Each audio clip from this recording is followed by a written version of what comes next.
So I went on a mini vacation recently, and I really wanted to get this video out about Netflix's series Monsters, the Ed Gein story, which was recently released. The Ed Gein story was the first video I did when I started my channel, and the reason why was because I grew up believing that Ed Gein's mother was a horrible, cold, religious zealot who abused Gein and was the reason he became what he did.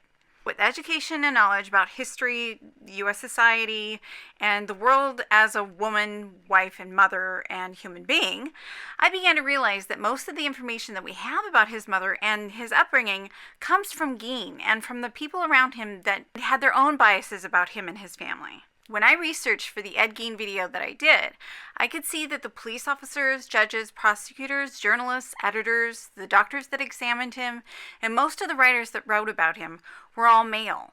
Therefore, had exclusively male perspectives, with a mixture of societal standards, stereotypes, and biases created their own version of events. I wanted people to consider the information as we as society know about Ed Gein versus what he told when trying to understand why he did the things he did. Was he ever telling the truth or just what he knew people would believe? Like I said, I did a video on Ed Gein, and it adds more depth to the events that happened at the time and leaves the sensationalism out. After all, the real events don't need it. So check that out. What, you want to come back up? Oh my god, you're going to make biscuits right there? Okay, so in this Netflix series, it's a horror anthology based on true events. So it's a mix of horror, true crime, and fiction. I'm not going to go into the history of these genres as entertainment, or how creators of many kinds of media have profited and benefited off the misogyny and violence against women ad nauseum. And I'm not going to really analyze the series as it relates to other movies inspired by Ed Gein, the serial killer lore, or in this case, the serial killer worship. Now, I grew up a huge horror movie fan and still want to be scared by something other than the current administration and what they're going to do next. I thought I'd end up writing a cute little review on an interesting surface level topic. I had no idea this series would take me down a rabbit hole of disaster. There are things about the horror genre in general that once you see, you can't unsee. I know that, and I still try to have an open mind. But this series, created in the horror vein with added speculation and sensationalism for a gratuitous graphic effect, was too much. I'm just going to cover the pretty blatant message of misogyny that I saw while watching it, which was actually hard to do, by the way. I wanted to stop the first episode, but I'm always optimistic that something bad is going to get better. If I just keep watching, it'll have an arc or a meaning or a lesson. It can't be worse, right? I'm working on understanding that sometimes things are just shit. So let's start with Augusta. In the Netflix series, Gein's story is a familiar regurgitation of the narrative that has been perpetuated historically. It even inflates the misogyny and victimhood of his story with fictional events that support its version. From the very first episode, their creators use 3 females that dominate Gein's mind, actions, beliefs, and development. His mother Augusta, his girlfriend Adeline, and Ilse Koch, a woman accused and convicted of horrific horror crimes during World War II. They showed Gein as a sweet, soft, devoted man-child to Augusta, despite her horrendous abuse with manipulations in religion and decency, much as Gein told those who interviewed him after his crimes were made public. Are you ready? Are you done? You go bye-bye? Okay. Taking great liberties, the creators tell Gein's story much as he did. Cold cruelty and righteous anger rained down from God Augusta to the innocent lamb Ed. Gein stated that his mother was religious and believed that humans were infected with sin, deserving eternal damnation, as she was raised to believe. Before Gein, as a child, Augusta was raised to be self-assured, confident, thrifty, and hardworking, but without much affection. After her marriage to Gein's father, George, things seemed to take a drastic downhill spiral. Because of George's behavior, she had to become the sole responsible parent, which only cycled into resentment in her and George's relationship. Despite there not being many examples of affection or love that Augusta showed Ed Gein, he said his mother was a saint. There is no mention of Ed Gein's father or the abuse Ed, his brother Henry, and his mother suffered at his father's hand, despite it being part of Ed's tale. Again, no acknowledgement of the abuse by his father, no culpability, no responsibility for George, even though, according to Ed, that was a significant part of his childhood. Why is this hardly, if ever, acknowledged? Why doesn't anyone ever ask, what about the father? And if somebody says, well, she dominated him too, and placates to the male victimhood, I'm going to hurl. Apparently, it's too much to ask society that a man be equally responsible in the upbringing of his offspring. We finally get to see George in the 3rd episode. He's drunk, staggering, and abusive, but depicted as quickly cowering to Augusta's dominance and violence. Again, this is a fictional account in the telling of Ed Gein's story to fit the narrative, but even one that Gein did not tell. According to my research, George was a despondent, pathetic alcoholic who beat her and the boys when his temper from drinking and self-hatred became too much for him. Augusta had to find jobs for him because he didn't like to work and couldn't hold one down. She had to support their family. They all hated and resented him. Despite this, the 3 of them took care of George for years when he became bedridden before his death. The fictionalized scene of Augusta making the man of the house crawl out of his own home on all 4s like a dog is ridiculous and infuriating. It makes you think that he was a victim of her. In reality, George was a victim of his own choices, his own fears, and his own self-pity. He was the victim of not being a grown-ass human adulting and providing for his wife and children. He wanted to wallow in self-pity and blame everyone else for his problems. His victimhood was on fire. Ed Gein's perspective of his life was similar to his father's. Is it possible that he could have learned the trait? I learned it from watching you, Dad. Does anybody else remember that commercial? One of the most telling examples of the series' misogynistic narrative is its portrayal of the pig incident. Gein walking in on his mother in the shed while she gutted a pig, and his reaction was to vomit at the sight of blood as proof that he didn't like the sight of blood. But in actuality, Ed Gein confessed that when he was 8 years old, his mother and father, who owned a farm, were gutting a pig in the shed, and he was secretly watching. He didn't vomit as the episode depicted. He ejaculated. He was sexually aroused and climaxed at the sight of blood, viscera, and violence at 8 years old. This real confession wasn't part of the series' narrative, so it was retold in a way that took the responsibility of defect from Gein and put it squarely on Augusta. A glaring contradiction to Gein's tale and culpability is his brother Henry. The fact that Henry was normal is the biggest piece of evidence that Augusta's mistreatment was not the sole cause of Gein's deviance. Henry worked off the farm and was in a relationship in which he was going to get married. If she was really that bad, wouldn't he be just as bad as Ed? I'm not saying Augusta wasn't abusive, but what I am saying is we have taken Ed Gein's word, a known killer of several women, a man who dug up graves to skin the bodies and wear them on himself, and did who knows what else. A man who stated he heard his mother talking to him after her death. We're taking his word alone and then creating even more fiction in the series to support his version? Okay, so let's talk about Adeline. But the creators also hypothesized that the relationship that Gein had with his girlfriend Adeline and their bonding was as self-proclaimed weirdos encouraged and even introduced Gein to the world of murder, violent behavior, and sexual deviance through gruesome magazines that would glorify atrocities committed by Nazis during World War II, particularly Isla Koch, the bitch in Birkenau, and media regarding Christine Jorgensen, the highly profiled transgender woman in the 1950s. The creators also made the Adeline character out of the ambitious woman trope, with her desire to get out of the small, boring town and make something of herself and her life. The character rebels against social norms of marriage and children and is fascinated with the macabre and grotesque. She is the instigator of Gein's interest in transsexualism and necrophilia when they portrayed her introducing and encouraging the subjects to Gein, as if he had no concept or desire prior to her mention of them. This assertion in the series is completely false, because Christine Jorgensen didn't transition until 1952. Augusta died in 1945. Gein confessed in his interviews to authorities that he started robbing graves 2 years after his mother's death, and that would put it at 1947. That was 5 years before Christine Jorgensen had her surgery and made newspaper headlines. Gein never confessed to necrophilia because he found the smell too disgusting. Okay. There's more misogyny with female characters, with women being portrayed as horrendously callous. Adeline was portrayed as a violent predator as well, assaulting a woman and robbing her. Even Adeline's mother is portrayed as a villain, telling her that she was a failure and worthless. She tells Adeline that she tried to abort her pregnancy by throwing herself down the stairs repeatedly, and that's why Adeline is twisted. Now, the scary thing is that there really was an Adeline. Adeline Watkins had claimed to a newspaper immediately after Gein's arrest that she and Gein had had a 20-year relationship.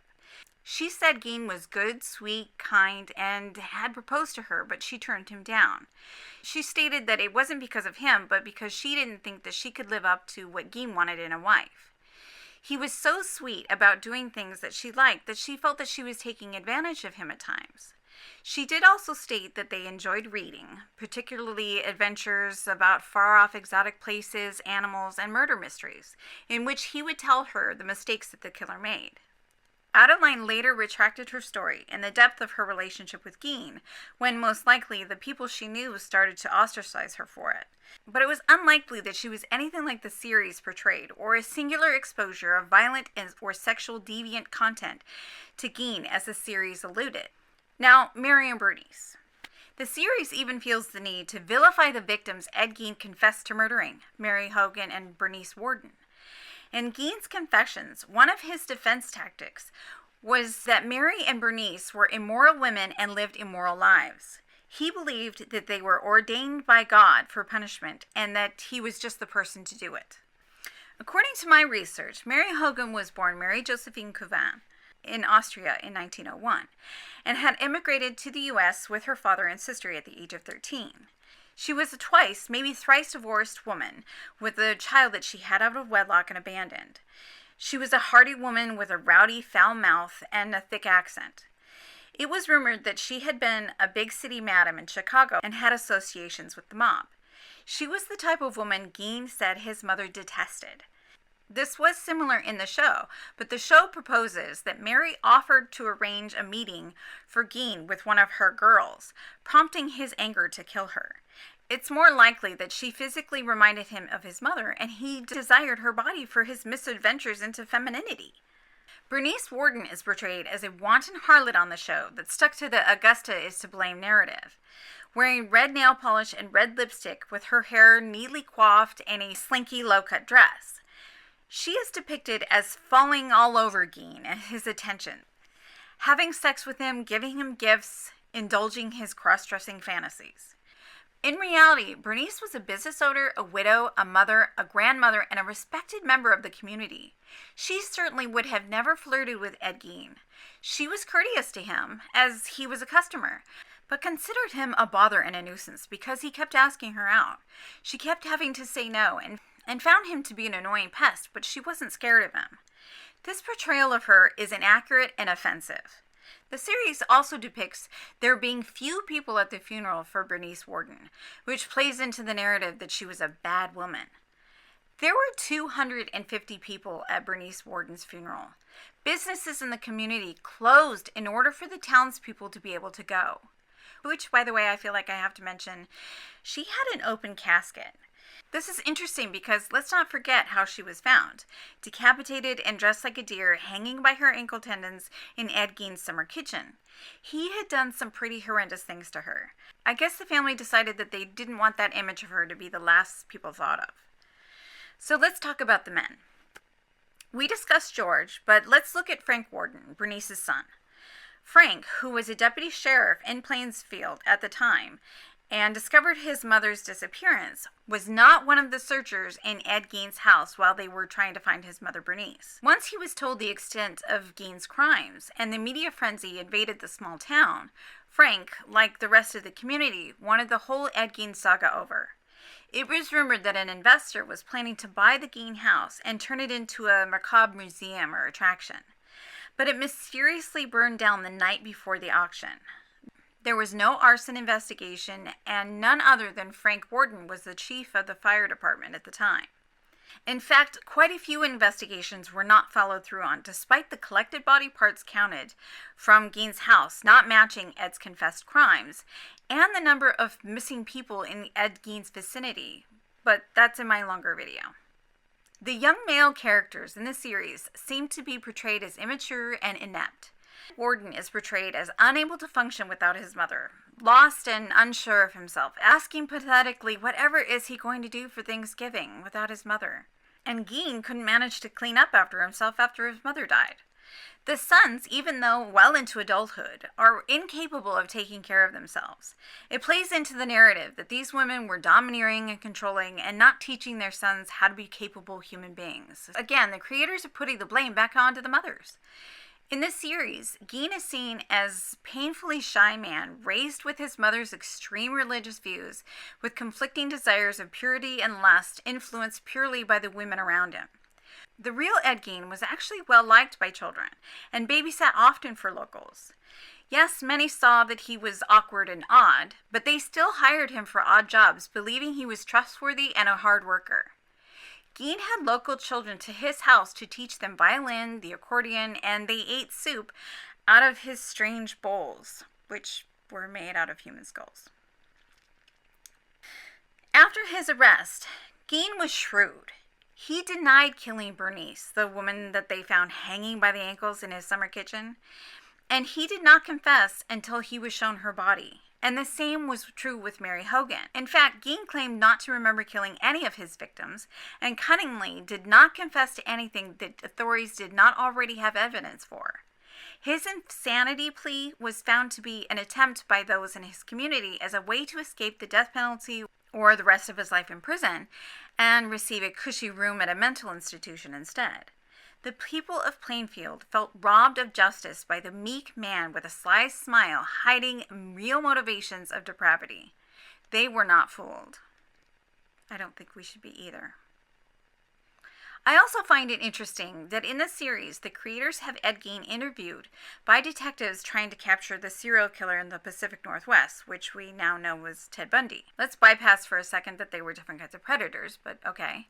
Gein tells the detectives that he and the killer are both loners and spend too much time alone. I can't help think of the current loneliness epidemic that is claimed by many of the male population as reasons for their misogyny.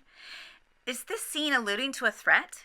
Do women need to be even more concerned about violence against them because they're denying some males access to them?